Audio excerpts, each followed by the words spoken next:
How do you even begin to tell the story of a country as vast and complex as India? Well, one way is to just freeze time, to take a single day's headlines and see what kind of picture emerges. And that's exactly what we're going to do. So that's the big question, right? We're going to try and answer it today by piecing together all these different fragments of news, from policy and politics to pollution and the courts, to really see the forces that are shaping modern India, all within a single 24-hour cycle. All right, so our snapshot begins with something really visceral, something that affects millions of people the second they step outside their homes, the very air they breathe. This one number, 401, pretty much defined the day for everyone in Delhi. That's the Air Quality Index, or AQI. Now you need to understand, anything over 400 is considered severe. We're talking about a level that affects even healthy people and is seriously dangerous for anyone with existing conditions. It's a public health emergency, all captured in that single number. So what happens when the air gets that bad? Well, the authorities immediately hit the emergency button, activating something called GRAP 3. And this isn't just some friendly advisory, it's a whole system kicking into gear, with a set of emergency measures. Think about it. Non-essential construction grinds to a halt. Certain industries are forced to shut down. These are drastic steps for a drastic situation. And here's the thing, this was not just a Delhi story, not by a long shot. On this very same day, the air in Kolkata was actually more toxic, hitting hazardous levels. And at the same time, other parts of the country were facing their own weather extremes, from Bengaluru getting ready for a record cold snap to Hyderabad hitting a 7-year temperature low. The whole country was undergoing a kind of environmental stress test. Now, in the middle of this crisis, the official government position was being stated in Parliament. And the message was clear: India sets its own environmental standards. So while the data on the ground painted one picture, the official policy stance was emphasizing national autonomy over any kind of global benchmarks. Okay, so from the air that people are breathing, let's shift our focus to the halls of power, where the country's direction is being debated and ultimately decided. The day was also marked by a really solemn anniversary, the attack on India's parliament. And this brought about a rare moment of unity. You had leaders from all across the political spectrum, including Prime Minister Modi and opposition leader Rahul Gandhi, all coming together to honor the security personnel who sacrificed their lives that day. But that kind of unity, it was pretty fleeting. A classic political debate started brewing over a proposal to rename MGNREGS, which is one of India's biggest rural employment programs.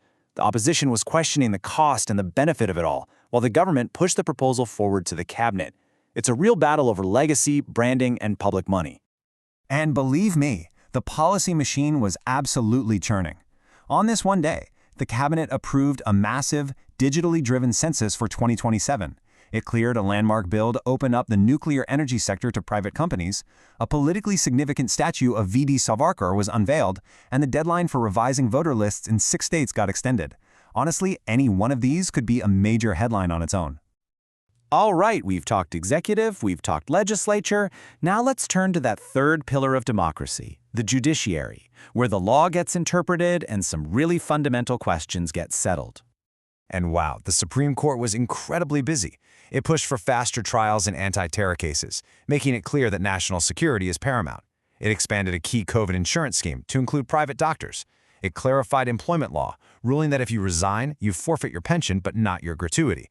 And it sent a really strong message to the media, cautioning them about commenting on active cases. This is literally the law being shaped in real time. Okay, now this next story is fascinating and really unusual. You have a high court judge who defied a transfer order for months. The whole thing gets escalated all the way up to Parliament, and finally the President of India has to step in and issue a direct order. This was a rare, very public moment of friction between the judiciary and the executive. And that friction, it wasn't just a one-off. At the same time, you had 56 retired judges releasing this powerful statement defending another judge from a potential impeachment move. They called it an attempt to browbeat the judiciary. This just goes to show you that the debates over judicial independence are very much alive and incredibly intense. Okay, let's pivot one more time, now to the economy, where India is navigating all these global pressures while making some major domestic policy shifts. This is a big one, a really big deal. The government approved a bill that would allow 100% foreign direct investment in the insurance sector. That's up from the current 74%. This is a move that's designed to attract a huge amount of foreign capital, and it could totally transform the insurance landscape for both consumers and companies. Meanwhile, on the global stage, you've got these high-stakes trade talks front and center. As Prime Minister Modi was holding talks with President Trump, you had U.S. lawmakers speaking out against tariffs on Indian goods, arguing that, in the end, they just harm American consumers. It really highlights the complex international tightrope that India is walking. And then, back home, the government had to step in to address a huge concern for millions of salaried workers. There was a lot of confusion about new labor codes and how they might impact Provident Fund or PF deductions. So the government came out and clarified that the changes won't actually reduce take-home pay, which was a message of reassurance to a lot of people.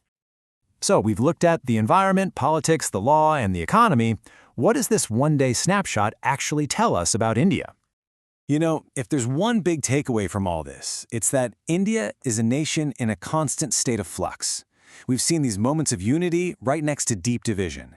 We've seen long-term policy being made in the middle of immediate crises. It's just this constant negotiation between tradition and modernization. And that really brings us back to our big question from the start. Is the defining story one of environmental crisis? Is it about bold economic reform, political tension, or an assertive judiciary? The truth, as today's snapshot shows, is that all of these stories are happening at once. The real challenge for India is figuring out how to balance them all.